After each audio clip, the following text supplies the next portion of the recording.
Subscribe कीजिए F study class channel को और बेल आइकन को दबाइए लेटेस्ट वीडियो सबसे पहले देखने के लिए।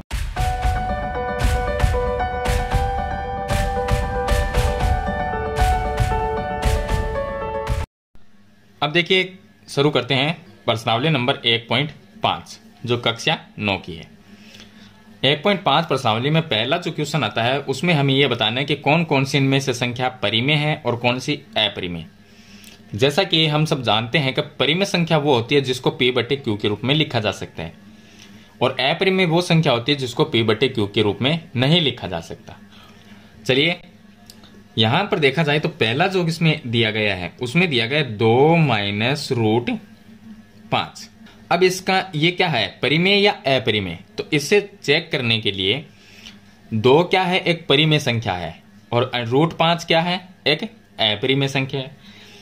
जैसे कि हम 2√2, √3, √5 ये सब अपरिमेय संख्या होती है, तो ये तो अपरिमेय है और ये परिमेय है। तो इन दोनों का जो रिजल्ट होगा यानी जो उत्तर होगा वो क्या होगा, वो एक अपरिमेय संख्या होगा। इसका कारण ये है कि ये परिमेय है 2 और ये अपरिमेय। परिमेय संख्या में से अपरिमेय को माइनस करते हैं तो उत्तर हमेशा अपरिमेय आता है। तो ये क्या हो गई, एक अपरिमेय संख्या हो गई। इसका कारण भी आप लिख सकते हैं कि परिमेय और अपरिमेय संख्या का अंतर हमेशा अपरिमेय होता है। चलिए दूसरा इसका जो क्वेश्चन है उसमें दिया गया है 3 + √23 और माइनस में √23। इसको सरल करेंगे तो क्या आएगा, 3 + √23 और माइनस में √23। ये प्लस और माइनस ये कट जाएंगे तो पीछे उत्तर क्या रहा, 3। अगर मैं 3 के बट्टे में 1 लिख दूं तो ये बट्टे की संख्या होगी 3/1 यानी p/q के रूप के, जिसको हम क्या कहते हैं, परिमेय संख्या। इसका मतलब 3 जो है वो क्या है, ये पूरी जो संख्या है वो क्या है, परिमेय संख्या। यह हो जाएगा इसका आंसर। आगे वाली संख्या 3 नंबर, इसमें दिया गया है कि 2√7 और नीचे है 7√7। ऊपर नीचे ये सेम है, ये तो कट जाएंगे, पीछे रहेगा 2/7। 2/7 क्या है, एक परिमेय संख्या। तो इसका आंसर ये हो जाएगा कि ये एक परिमेय संख्या है, यानी कि जो इसका उत्तर क्या आ रहा है उसके अकॉर्डिंग हम इनको इसका जो रिजल्ट है वो लिख रहे हैं। तो 2/7 एक परिमेय संख्या है। 1/√2। नेक्स्ट इसका 4 नंबर क्वेश्चन, 1/√2। ऊपर क्या है, एक क्या है, परिमेय संख्या और नीचे क्या है, अपरिमेय। परिमेय संख्या में अपरिमेय संख्या का भाग दिया जाता है तो उत्तर हमेशा क्या आता है, अपरिमेय। यानी कि संख्या रिजल्ट क्या आएगा इसका, अपरिमेय आएगा। तो ये संख्या क्या हो गई, पूरी अपरिमेय संख्या हो गई, अपरिमेय संख्या। इसका आप कारण लिख सकते हैं कि परिमेय संख्या में अपरिमेय संख्या का भाग देने से इसका जो उत्तर है वो अपरिमेय आता है। इसके बाद में दिया गया है 5 नंबर, इसमें दिया गया है 2 और पाई। पाई को हम क्या कहते हैं, एक पाई एक अपरिमेय संख्या है। तो पाई अगर अपरिमेय संख्या, अपरिमेय संख्या का परिमेय संख्या 2 है और पाई क्या है, अपरिमेय संख्या, यानी कि ये इस तरह से 2 × पाई, तब हम इसको 2 पाई लिख सकते हैं। तो ये इसका मतलब है 2 × पाई, यानी पाई क्या है, अपरिमेय और ये क्या है, परिमेय। तो अपरिमेय और परिमेय संख्या का गुणनफल हमेशा क्या होता है, अपरिमेय होता है। तो ये संख्या क्या हो गई, अपरिमेय संख्या। तो बस इतना ही आपको बताना है कि कौन सी परिमेय है और कौन सी अपरिमेय संख्या है। तो ये होगा इसका क्वेश्चन नंबर 1। चलिए इसके बाद में शुरू करते हैं क्वेश्चन नंबर 2। अब देखिए क्वेश्चन नंबर 2 में व्यंजक को सिर्फ हमें सरल करना है, जो भी हमें दिया गया है ब्रैकेट में मान उनको सरल करना है। पहला क्वेश्चन है इसमें 3 + √3 और दूसरा है 2 + √2। सरल कर लेंगे, जैसे हम गुणा करते हैं सिंपल वैसे गुणा कर। 3 को 2 से गुणा किया, कितना हुआ, 3 दूनी 6। 3 को इससे गुणा करेंगे तो प्लस का बीच में चिन्ह आ गया। 3 को गुणा किया √2 से तो 3/2।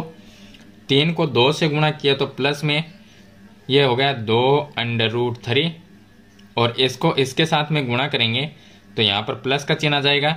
इसको लिखेंगे √3 × √2। आगे इसको सरल करके लिख सकते हैं तो ये आ जाएगा 6 प्लस, यहाँ से हम इसको लिखेंगे 3√2 + 2√3। इन दोनों देखिए दोनों ही रूट में संख्या, 3 को 2 से गुणा कर दिया तो अंडर रूट में 6 आ जाएगा ये। तो ये इसका आंसर होगा। इसके बाद में इसका सेकंड क्वेश्चन नंबर इसका 2, जिसमें दिया गया 3 + √3 और 3 माइनस रूट 3। इसको आप या तो आप गुणा कर लीजिए इस तरह से, या आप एक फॉर्मूला है a प्लस बी और a माइनस बी, अगर इस तरह से हो, यानी एक बार प्लस में संख्या हो, देखिए संख्या ब्रैकेट की सेम है, फर्क इतना है यहाँ पर प्लस और यहाँ पर माइनस है, ये प्लस है ये माइनस हो तो हम इसको लिख सकते हैं a square minus b square, यानी कि a की जगह 3 है, b की जगह रूट 3 है, तो ये इस तरह से भी लिख सकते हैं, या आप इस तरह से गुणा करके सीधा लिख लीजिए। 3 को एक बार इससे गुणा किया, फिर 3 को इससे गुणा करेंगे, फिर रूट 3 को 3 से गुणा किया, रूट 3 को रूट 3 से गुणा किया, वैसे भी आप लिख सकते हैं। चलिए मैं शॉर्ट में फॉर्मूले से इसको बता देता हूं आपको। तो इसको हमने a की जगह तो लिखना है आपको 3 का स्क्वायर माइनस b की जगह लिखना है रूट 3, तो रूट 3 का स्क्वायर, 3 का स्क्वायर होता है 9 और रूट 3 का स्क्वायर 3, 9 माइनस 3, उत्तर आ जाएगा इसका 6। तो ये होगा इसका 2 नंबर क्वेश्चन। क्वेश्चन नंबर इसका 3 देखिए, 3 नंबर का जो इसमें क्वेश्चन है वो आता है 5 प्लस रूट 2, रूट 5 और प्लस रूट 2 का होल स्क्वायर। ये क्या है? a प्लस बी का whole square. a plus b का होल स्क्वायर होता है a square plus 2ab plus b square. इसको भी ऐसे a की जगह रूट 5 है, b की जगह रूट 2 है, तो इसको हम सरल करेंगे तो रूट 5 का स्क्वायर, तो हम लिखेंगे रूट 5 का स्क्वायर प्लस 2 की जगह 2 गुणा a की जगह रूट 5 और गुणा b की जगह रूट 2 और प्लस b की जगह लिखना है रूट 2 और इसका स्क्वायर। तो इसको आगे सरल करेंगे तो इसका स्क्वायर हो जाएगा 5 प्लस यहां पर आ जाएगा 2, रूट की संख्या 5 दूनी 10, तो ये हो जाएगा 10 प्लस ये हो जाएगा रूट 2 का स्क्वायर 2, तो 5 और 2 ये हो गए 7 प्लस 2 अंडर रूट 10। आगे इसको सरल अगर आप करना चाहे तो ये इस तरह से सरल हो जाएगा, 7 प्लस 2 अंडर रूट 10 है, तो ये है इसका आंसर हो जाएगा 7 प्लस 2 रूट 10। चलिए इसके बाद में इसका नेक्स्ट क्वेश्चन है क्वेश्चन नंबर 4। इसका 4 नंबर का जो क्वेश्चन उसमें दिया गया रूट 5 माइनस रूट 2 और रूट 5 प्लस रूट 2। यहां पर क्या एक बार प्लस में संख्या है, एक बार माइनस में, यानी a माइनस बी और a प्लस बी। अगर इस तरह से कोई संख्या है तो उसको हम लिख सकते हैं a square minus b square, जैसे हमने यहां पर क्वेश्चन नंबर 2 में किया। तो इसमें भी ऐसा ही करेंगे, a की जगह ये है और b की जगह ये है, यहां पर भी a की जगह रूट 5, b की जगह अंडर रूट 2। चलिए तो a की जगह तो हम लिखेंगे रूट 5 का स्क्वायर कर देंगे, इस तरह से लिख देंगे, और माइनस दूसरी जगह रूट 2 का स्क्वायर, 5 का स्क्वायर सॉरी रूट 5 का स्क्वायर 5 माइनस रूट 2 का स्क्वायर 2, 5 माइनस 2 करेंगे तो आंसर आएगा इसका 3। तो ये हो गया इसका क्वेश्चन नंबर 4। तो ये था इसका क्वेश्चन नंबर 2 जो मैंने आपको बता दिया, व्यंजक को सिर्फ सरल करना है इसमें। चलिए इसके बाद में शुरू करते हैं क्वेश्चन नंबर 3। अब देखिए क्वेश्चन नंबर 3, इसमें दिया है कि आपको याद होगा कि पाई को एक वृत्त की परिधि मान लीजिए c और उसके व्यास को हमने d मान लिया के अनुपात से परिभाषित किया जाता है, अर्थात पाई बराबर हमें दिया गया c/d, जहां पर c है परिधि और d है व्यास। यह इस तथ्य का अंतर्विरोध करता हुआ प्रतीत होता है कि पाई अपरिमेय है। इस अंतर्विरोध का निराकरण आप किस प्रकार करेंगे? यहां पर हमें जो दिया गया है, हमें दिया गया है पाई बराबर c/d। अब देखिए c/d जो है वो हमें ऐसा दिख रहा है कि c/d एक परिमेय संख्या है और पाई जो होती है वो हमेशा ही अपरिमेय संख्या होती है। तो ये तो हो गई हमारे पास में अपरिमेय संख्या, और ये जो संख्या है वो हमें ऐसा दिख रहा है कि ये जो संख्या है वो क्या है? परिमेय संख्या। तो अपरिमेय संख्या और परिमेय संख्या कभी भी बराबर नहीं हो सकती। तो यहां पर जो c है वो हमें दिया गया है परिधि और d है वो हमें दिया गया है व्यास, यानी परिधि बटे व्यास बराबर पाई है। अगर ये अपरिमेय है तो इनमें से भी कोई अपरिमेय ही होगी, लेकिन हमें ऐसा दिखता है इसमें कि c/d तो है परिमेय और पाई है वो अपरिमेय होती है, जैसा हम जानते हैं। तो ये चीज इसमें यहाँ पर लिखिए कि यह इस तथ्य का अंतर्विरोध करता हुआ प्रतीत होता है, यानी पाई बराबर c/d है, वो क्या अंतर्विरोध में हमें ऐसा लगता है कि ये तो अपरिमेय है और ये परिमेय है, हमें इस तरह का ये दिखाई देता है। अब परिमेय, अगर ये हमें परिमेय लगता है और ये हमें अपरिमेय लगता है तो ये दोनों चीज कैसे बराबर हो सकती है? एक अपरिमेय संख्या और परिमेय संख्या बराबर हो ही नहीं सकती। तो देखिए यहां पर अगर मैं एक वृत्त बना दिया, मैंने वृत्त की यह हो गई परिधि, जिसको यहां पर हमने c लिखा है, और इसका व्यास हम ये हो गया d, व्यास इसका d। अब देखिए जब हम ये परिधि को अगर नापते हैं स्केल की सहायता से, या हम देखिए डायरेक्ट स्केल से तो नाप नहीं सकते, तो किसी रस्सी से इस तरह से हम नापेंगे और फिर उस रस्सी को अगर स्केल से नापते हैं तो हमें एक निकटतम मान प्राप्त होता है। यानी हमें एग्जैक्ट कोई मान नहीं मिलता इसका, हमें कोई ना कोई निकटतम मान, यानी कि जैसे कि 27.765 इस तरह से कोई मान मिल जाए हमें, 27.5678 इस तरह से आगे, तो ये 27 का हम इनको छोड़ देंगे और हम ये मानेंगे कि इसका जो है परिधि है वो 27, यानी कि एक निकटतम मान हम लेते हैं। यानी 28 के पास में से कोई मिले हमें, 28 पॉइंट कुछ संख्याएं मिले, तो हम एक निकटतम मान है वो ही यहाँ पर सिलेक्ट करते हैं। लेकिन हमें इस परिधि का कोई एग्जैक्ट मान नहीं मिलता, यानी कि हमें ऐसा नहीं मिलता कि हमें 28 मिल गया या 27 मिल गया, एग्जैक्ट कोई मान नहीं मिलता। तो एक निकटतम मान हमें क्या होता है? प्राप्त होता है। तो हम यहां पर ये लिखेंगे कि इसका कोई अंतर्विरोध नहीं करता, इसका कोई अंतर्विरोध नहीं करता, क्योंकि इसका कारण ये है कि जब हम स्केल से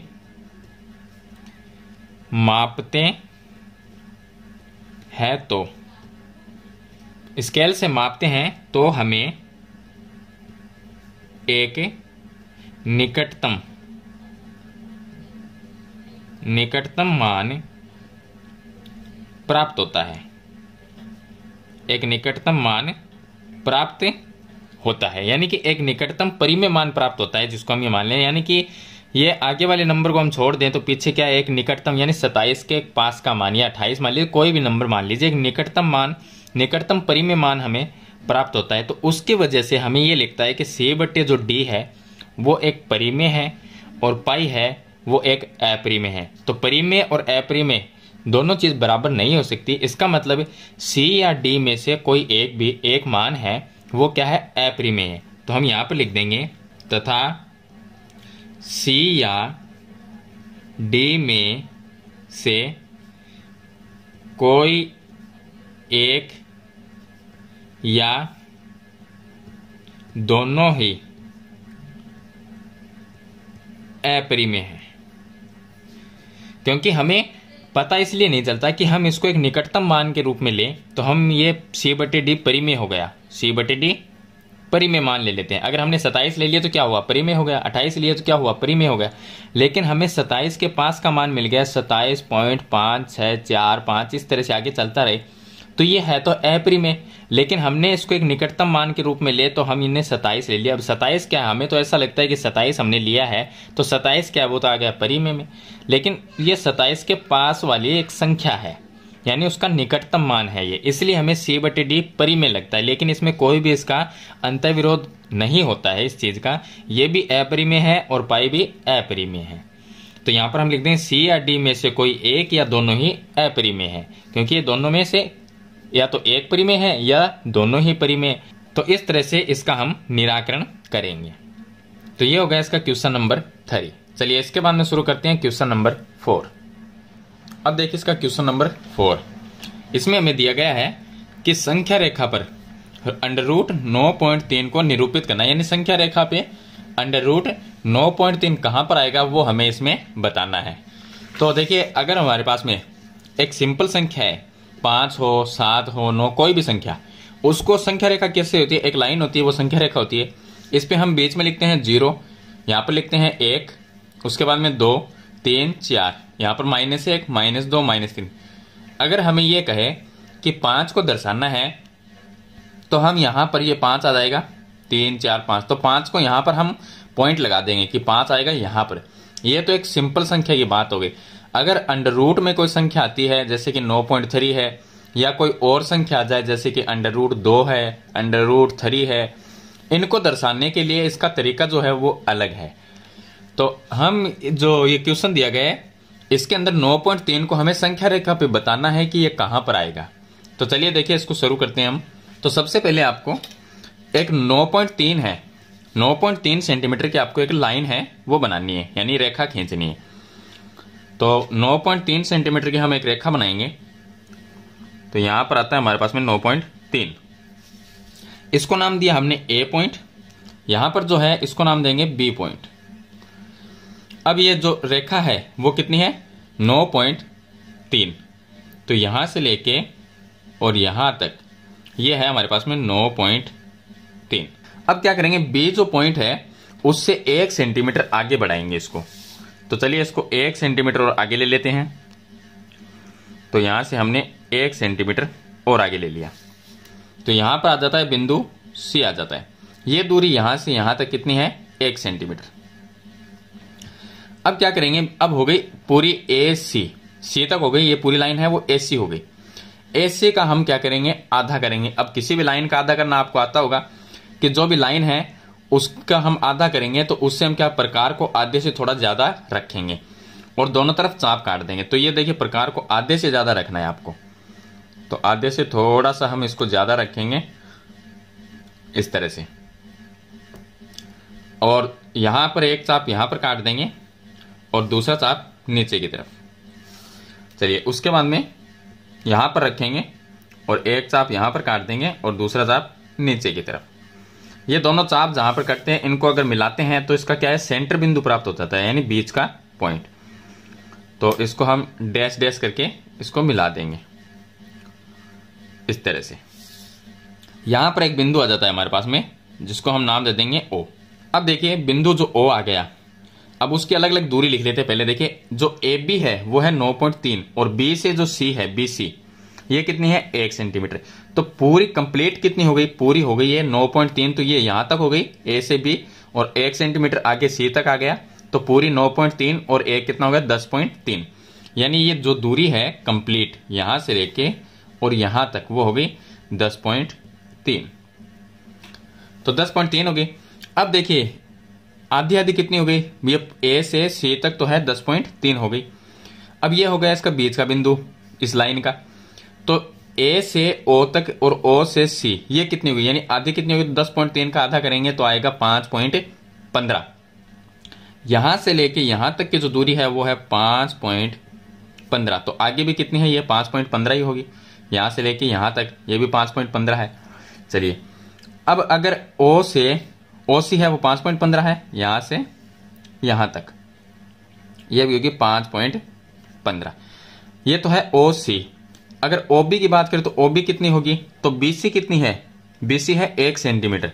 तो OC पूरी है 5.15। BC अगर 1 सेंटीमीटर माइनस कर दें तो OB रह जाएगी, जो कि 1 सेंटीमीटर माइनस करने पर 4.15 ये आ जाएगी। ये कहां तक है, ये दूरी हमारे पास में O से B तक ये दूरी आ गई। चलिए अब क्या करेंगे, हमने इस AC जो लाइन का आधा कर दिया तो ये बिंदु O आ गया। O से A को हम नाप लेंगे या O से C को नापेंगे। तो इसका नाप लेके हम एक अर्धवृत्त बनाएंगे। तो हम इसको यहां से, चलिए इसको नापते हैं, तो ये हो गया यहां तक, और यहां पर हम प्रकार रखेंगे और इसका एक इस तरह से अर्धवृत्त बना लेंगे। तो ये हो गया हमारे पास में एक अर्धवृत्त। अब आपको क्या करना है, अर्धवृत्त बनाने के बाद पॉइंट जो B बिंदु है इस पर एक 90 डिग्री का कोण बनाना है। तो हम इसको चंदे से बना लेंगे। तो यहां पर हमें एक चंदे को रखना है और यहां पर आता है 90 डिग्री। तो इसको हम पूरा नहीं मिलाएंगे, सिर्फ इस वृत्त तक मिलाएंगे। तो ये 90 डिग्री आता है यहां पर, तो इसको हमने मिला दिया यहां पर। इस बिंदु को हम नाम दे देंगे डी पॉइंट। अब ये बी डी क्या है, बी डी यहां पर जो है वो हमारे पास में एक रेखा आ गई जिसको हम लंब भी कह सकते हैं क्योंकि यहां पर हमने 90 डिग्री का कोण बनाया है। अगर डी को हम ओ से मिला देंगे तो देखिए डी को हमने मिलाया ओ से, तो इस तरह से ये एक त्रिभुज बन गया। इसमें 90 डिग्री का कोण है तो वो समकोण त्रिभुज होगा। अब इसमें हम क्या करेंगे, इसको पाइथागोरस प्रमेय से सत्यापित भी करना है, वो बाद में कर लेंगे। तो अब देखिए ये हो गया। अब जो 9.3 है वो कहां पर आएगा, तो हम क्या करेंगे, इस जो हमारी एसी लाइन है इसको थोड़ी सी आगे बढ़ाएंगे, एसी लाइन को थोड़ा सा आगे बढ़ा देंगे ताकि इस रेखा पे आना चाहिए हमारा 9.3। तो इसको हम इस तरह से आगे ले लेंगे, थोड़ा सा आगे बढ़ा दिया। अब हमें क्या करना है, बीडी जो चाप है वो लेना है। अब बी को हमने, जो बी बिंदु है इसको हमें केंद्र मानना है और बीडी दूरी है उसको हमें नापना है। बीडी कितनी होगी वो हमें देखना है और यहां से हम इस तरह से एक चाप काट देंगे। यहां से एक चाप है वो हम काट देंगे, तो इस तरह से ये आ जाएगा हमारे पास में एक चाप। अब ये चाप जो लाइन इस यहां पर इस लाइन पे कटता है इसको कोई भी नाम दे दें, जैसे हमने दिया एक्स। यहां पर जो चाप कट गया इस पॉइंट पे, तो इस पॉइंट को हम कोई भी नाम दे देंगे, जैसे हमने दिया ई। अब बी को हमने केंद्र माना और ये चाप काट दिया, तो बी ई, जो बी ई है वो हमारे पास में आ जाता है 9 रूट में 9.3, यानी कि ये ए बिंदु कहां पर है, इस लाइन के ऊपर है, तो 9.3 इस ए पॉइंट पर आ जाएगा। तो बी ई जो है बी से ई ये कितना हो गया, 9 रूट में 9.3 हो गया। अब जो ये हमारा समकोण त्रिभुज बना है इसमें देखिए इसका आधार क्या है, ओ बी आधार है, तो ओ बी की माप कितनी है 4.15। बी डी ये हमारे पास में होगा रूट में, ये होगा अंडर रूट में 9.3, क्योंकि इसका ही हमने चाप लेके यहां पर बनाया है। अब बी डी है वो है तो 9.3, लेकिन ये क्या है, संख्या रेखा भी नहीं है, तो इसलिए हमने यहां से चाप काट दिया और संख्या रेखा के ऊपर इसको लेके आए। यहां पर संख्या रेखा पे हमें बताना है कि 9.3 कहां पर आएगा। चलिए ये होगा 9.3। अब ओ डी ये कितनी है, ओडी किसके बराबर है, ओडी बराबर है ओ सी के बराबर। क्यों, क्योंकि ये है एक अर्धवृत्त और अर्धवृत्त में ओडी ये जो है ये भी क्या है, त्रिज्या है, और ओ सी ये भी त्रिज्या है। तो ओ सी कितनी है, ओ सी है 5.15, तो ओडी कितनी होगी, ये भी 5.15 होगी। यहां पर हम लिख सकते हैं कि ओ सी बराबर ओडी बराबर 5.15। अब ये हमें इस समकोण त्रिभुज को अगर हमें सिद्ध करना है तो हम कैसे करेंगे, इस तरह से आपको ये संख्या रेखा तो इस तरह से निरूपित करना है। अगर हमें इसको सत्यापित करना है पाइथागोरस प्रमेय से, तो इसको क्या करेंगे, यहां पर पाइथागोरस प्रमेय में क्या होता है, कर्ण स्क्वायर बराबर लंब स्क्वायर प्लस आधार स्क्वायर, ये होता है। तो इसमें हम क्या करेंगे, देखिए ये जो ओडी है वो क्या है, कर्ण है, और ओ बी क्या है, आधार है। तो हमें बी डी ज्ञात करना है, यानी कि ये संख्या रेखा पे है लेकिन इसको ज्ञात करना है अंडर रूट 9.3 आएगा या नहीं आएगा, ये हमारा जो मान है वो सही है या गलत। तो यहां पर देखिए आधार और कर्ण लेंगे तो लंब हमें ज्ञात करना है इसमें। चलिए लंब ज्ञात करना है तो लंब को हम इस साइड में लिखेंगे, लंब स्क्वायर बराबर कर्ण स्क्वायर माइनस आधार स्क्वायर, ये हम इसको लिखेंगे। अब लंब कितना है, तो यहां पर लंब स्क्वायर बराबर कर्ण कितना है 5.15, इसका स्क्वायर कर देंगे, माइनस आधार है 4.15, इसका स्क्वायर कर देंगे। देखिए दोनों तरफ स्क्वायर है, बीच में माइनस का चिन्ह हो तो इस संख्या को एक बार प्लस और माइनस में लिख सकते हैं, तो ये आ जाएगा लंब स्क्वायर बराबर 5.15 प्लस 4.15, एक बार इसको प्लस में लिख देंगे, एक बार इसी संख्या को माइनस में, 5.15 माइनस 4.15, 5.15 4.15 हो जाएंगे 9.3, तो लंब स्क्वायर बराबर ही हो जाएगा 9.3। गुणा में इसको माइनस करेंगे तो 1 रहेगा, 9.3 को 1 से गुणा किया 9.3 आएगा, तो लंब स्क्वायर बराबर 9.3, स्क्वायर हटा देंगे तो लंब बराबर कितना आएगा, अंडर रूट में 9.3। तो इस तरह से आपको ये सत्यापित भी करना है और ये है संख्या रेखा पे आपको बताना है। तो ये हो गया क्वेश्चन नंबर 4। इसके बाद में शुरू करते हैं क्वेश्चन नंबर 5। चलिए अब देखिए इसका क्वेश्चन नंबर 5 है, इसमें हमें हरों का परिमेयकरण करना है। ऊपर वाली संख्या होती है अंश, नीचे वाली होती है हर। हर का परिमेयकरण का मतलब जो भी हर में संख्या है, अगर प्लस माइनस में है तो उसके उल्टे चिन्ह के साथ में ऊपर नीचे गुणा कर देंगे, अगर बिना प्लस माइनस के चिन्ह के अकेली संख्या है तो उसको ऊपर नीचे गुणा कर देंगे। जैसे कि इसका पहला क्वेश्चन 1/√7, इसका परिमेयकरण करना है तो नीचे क्या है √7, इसको गुणा करेंगे एक बार तो √7 ऊपर लिखेंगे, एक बार नीचे लिखेंगे। चलिए आंसर क्या होगा, √7 को 1 से गुणा किया √7 और सेम संख्या को गुणा करते हैं तो क्या रह जाएगा, √7 गुणा √7 क्या होगा, सिर्फ 7 बन जाएगा। तो ये इसका आंसर आ जाएगा।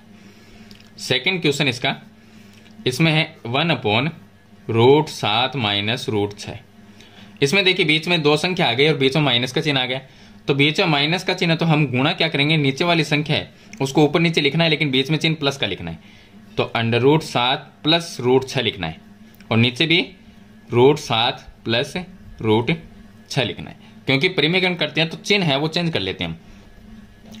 अब देखिए ऊपर वाला 1 से गुणा होगा तो यही संख्या रहेगी √7 प्लस √6 और नीचे क्या हुआ, दो संख्या है, एक बार प्लस में है एक बार माइनस में, तो हम इसको एक बार तो लिख सकते हैं √7 का स्क्वायर माइनस √6 का स्क्वायर, या आप अलग अलग इसको गुणा कर सकते हैं। इस तरह से अगर ब्रैकेट में लिखेंगे तो आप इसको अलग अलग भी गुणा कर सकते हैं।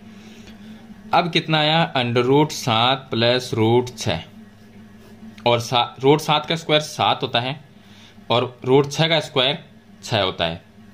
तो पीछे आ जाएगा हमारे पास में नीचे 1 रहेगा, तो ये आ जाएगा √7 प्लस √6 बट्टे में रहेगा 1 का भाग देंगे तो ये आ जाएगा √7 प्लस √6। ये इसका आंसर हो जाएगा। इसका 3 नंबर जो क्वेश्चन है उसमें ये लिखा है 1/√5 प्लस √2। परिमेयकरण करेंगे हर का, तो यहां पर प्लस का चिन्ह है, इसका माइनस का चिन्ह ले लेंगे। तो ऊपर भी √5 माइनस √2, यहां पर √5 माइनस √2।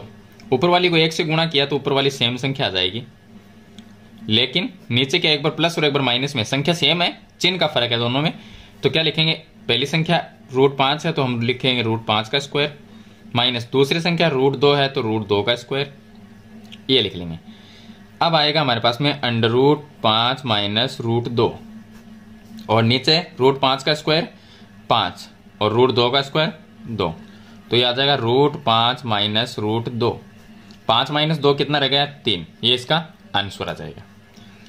4 नंबर की जो इसकी क्वेश्चन है उसमें लिखा है 1/√7 माइनस 2। परिमेयकरण करेंगे तो गुणा का चिन्ह लगाएंगे, नीचे वाली संख्या को ऊपर लिखेंगे तो 7 प्लस में 2 लिखना है और यहाँ पर भी √7 प्लस में 2 लिखना है।